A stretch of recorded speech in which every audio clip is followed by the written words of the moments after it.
queridos amigos, sejam bem-vindos ao canal Videira Espírita. Meu nome é Cristina Brito e este é o programa Projeto 15 Minutos, o Céu e o Inferno. Aqui, diariamente, estudamos por mais ou menos 15 minutos o quarto livro da codificação espírita, realizada por Allan Kardec, O Céu e o Inferno. Estamos atualmente na primeira parte deste livro, que trata da doutrina, e estamos no capítulo 4, que trata do inferno. Atualmente, ontem nós começamos aqui o item 9. Isso? Não, isso. O item 9 faz uma introdução a uma história que começa no item 10, que foi mesmo o de ontem, foi o 10, o início, porque é uma história longa. É uma história sobre o inferno pagão, não cristão, pagão. No inferno pagão, os sofrimentos eram particularizados, ou seja, iam de encontro àquilo que a pessoa tinha feito em vida. Okay? Então, Kardec destaca um texto sobre o inferno pagão, um texto grego, de Fénelon, que conta uma história chamada Telêmaco. Telêmaco tem uma visão do inferno e descreve esta visão. Logo no início, vimos ontem, um personagem que é trazido gemendo, e ele vai conversar com este personagem para saber a sua história. E ele diz chamar-se Nabofarzan. Nabofarzan. Havia sido um rei temido, poderoso, um tanto cruel. E o que acontece? Ele morre, todo mundo morre no final, e ele é cremado. E também são mortos para irem com ele para a vida do além, escravos. Só que quando chega-se para onde ele foi, o inferno,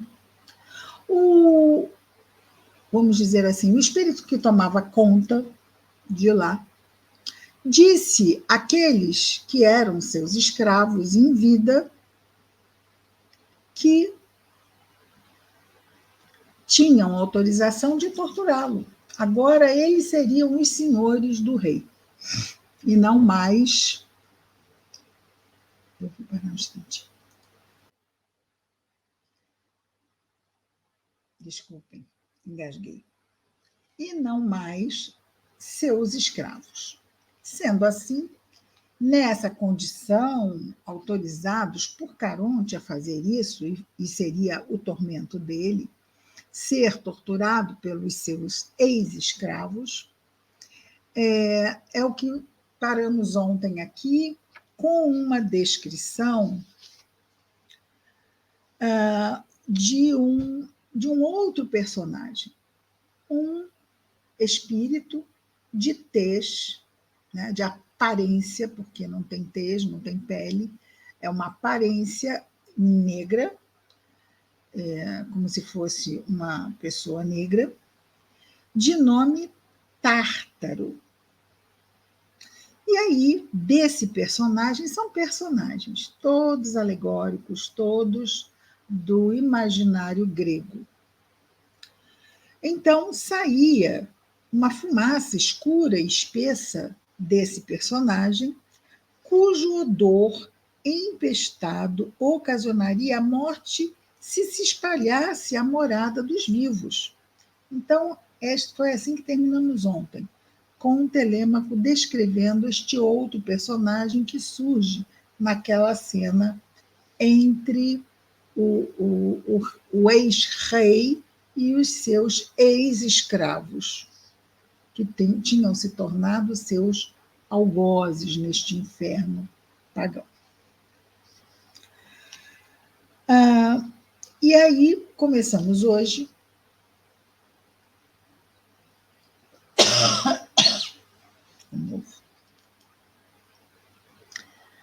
continuando a nossa história. Telêmaco secretamente animado por Minerva. Minerva, uma deusa grega. Ele estava ali se sentindo animado. Ocultamente, ele não percebia que era ela, mas era ela que o animava. Entra sem medo nesse abismo. Essa animação é como se fosse mesmo que uma coragem, um não medo deste enfrentamento de entrar neste lugar, que ele descreve como sendo um abismo. De início percebeu ele um grande número de homens que tinham vivido nas mais baixas condições e que eram punidos por terem procurado as riquezas pelas fraudes, pelas traições e pelas crueldades. Ele nota muitos ímpios hipócritas que, aparentando amar a religião, delas se serviram como um bom pretexto para contentar a sua ambição e enganar os homens crédulos, né? Os encarnados crédulos.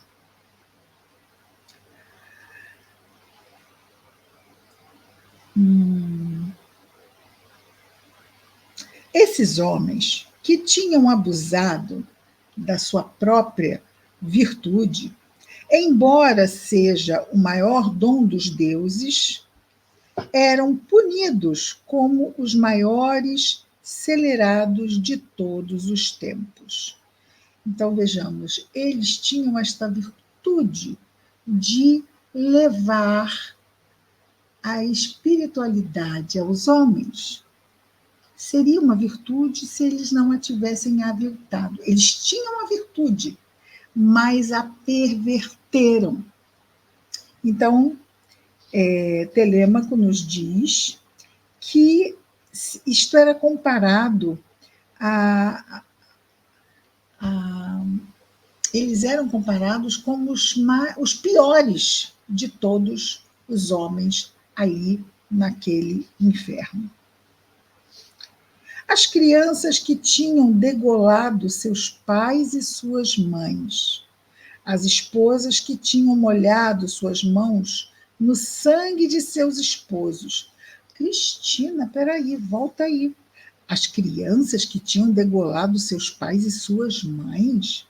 Olha, nós estamos num tempo em que as crianças não são como as crianças hoje, não é? Nós, de uma certa forma, a partir final do século XIX, não vamos esquecer que no início do século XX, crianças de 5 anos iam trabalhar. Chico Xavier começou a trabalhar com 5 anos. Então, essas crianças eram jogadas na vida. Não havia essa noção de criança com seu psiquismo frágil, nada disso.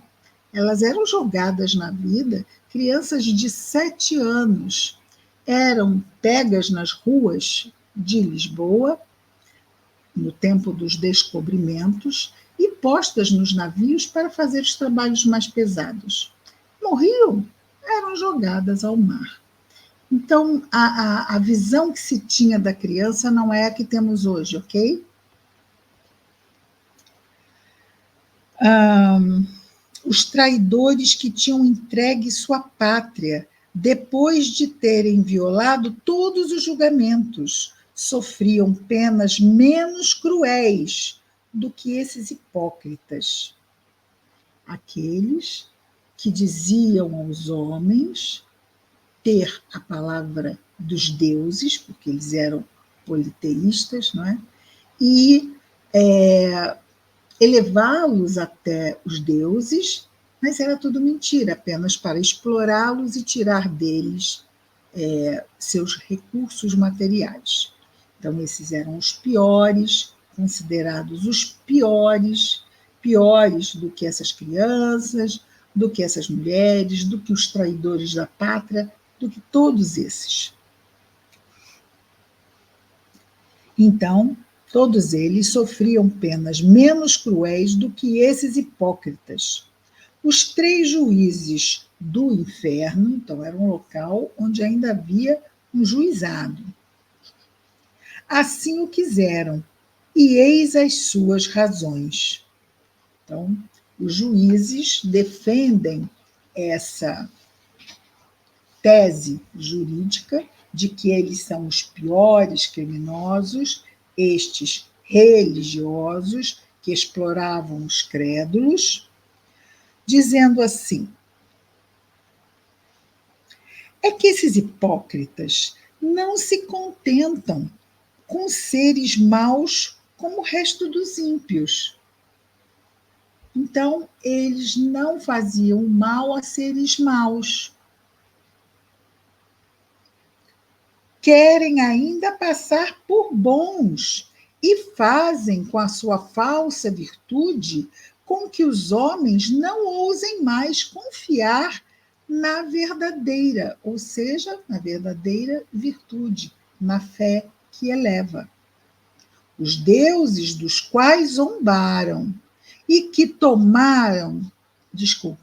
e que tornaram desprezíveis para todos os homens, é uma coisa interessante isso.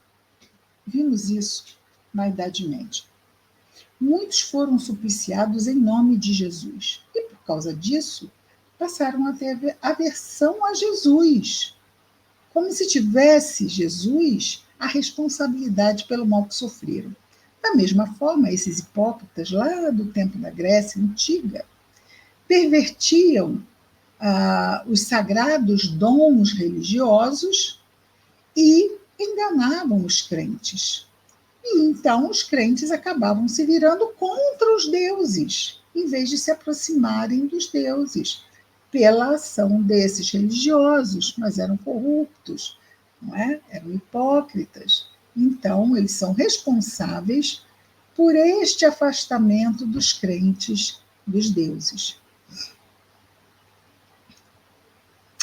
Os deuses dos quais zombaram e que tornaram desprezíveis para os homens, têm prazer em empregarem todo o seu poder para se vingarem dos seus insultos. Olha a diferença gigante, né?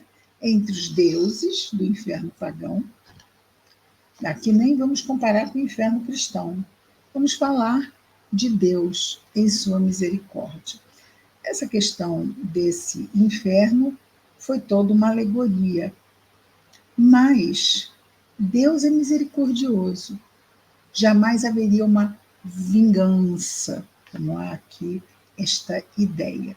Tudo isso para nós irmos construindo essas realidades antigas que acabaram, vamos dizer, influenciando a ideia humana do que seria o inferno, os locais do invisível que recebiam as almas desviadas do bem. Junto destes apareceram outros homens que o vulgo crê pouco culpados. Homens, mas estão mortos lá neste lugar. Junto destes hipócritas que fizeram o que nós já dissemos, aparecem outros, que a pessoa comum crê pouco culpados e que a vingança divina persegue impiedosamente. São os ingratos, os mentirosos, os lisonjeadores que louvavam o vício, os críticos malignos, que trataram de difamar a mais pura virtude. Enfim, aqueles que julgaram temerariamente as coisas sem conhecê-las. Temerariamente é aquela pessoa que parece corajosa, mas não é, ela não tem a noção do perigo. Então ela vai. Não é corajosa, é temerária. As coisas sem conhecê-las a fundo e que, por isso, prejudicaram a reputação de inocentes. Desculpa.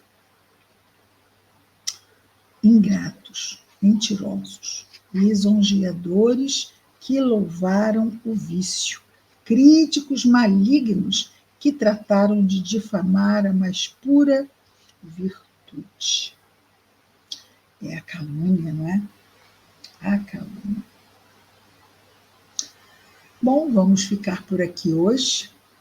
E amanhã a história que Telêmaco nos conta continua.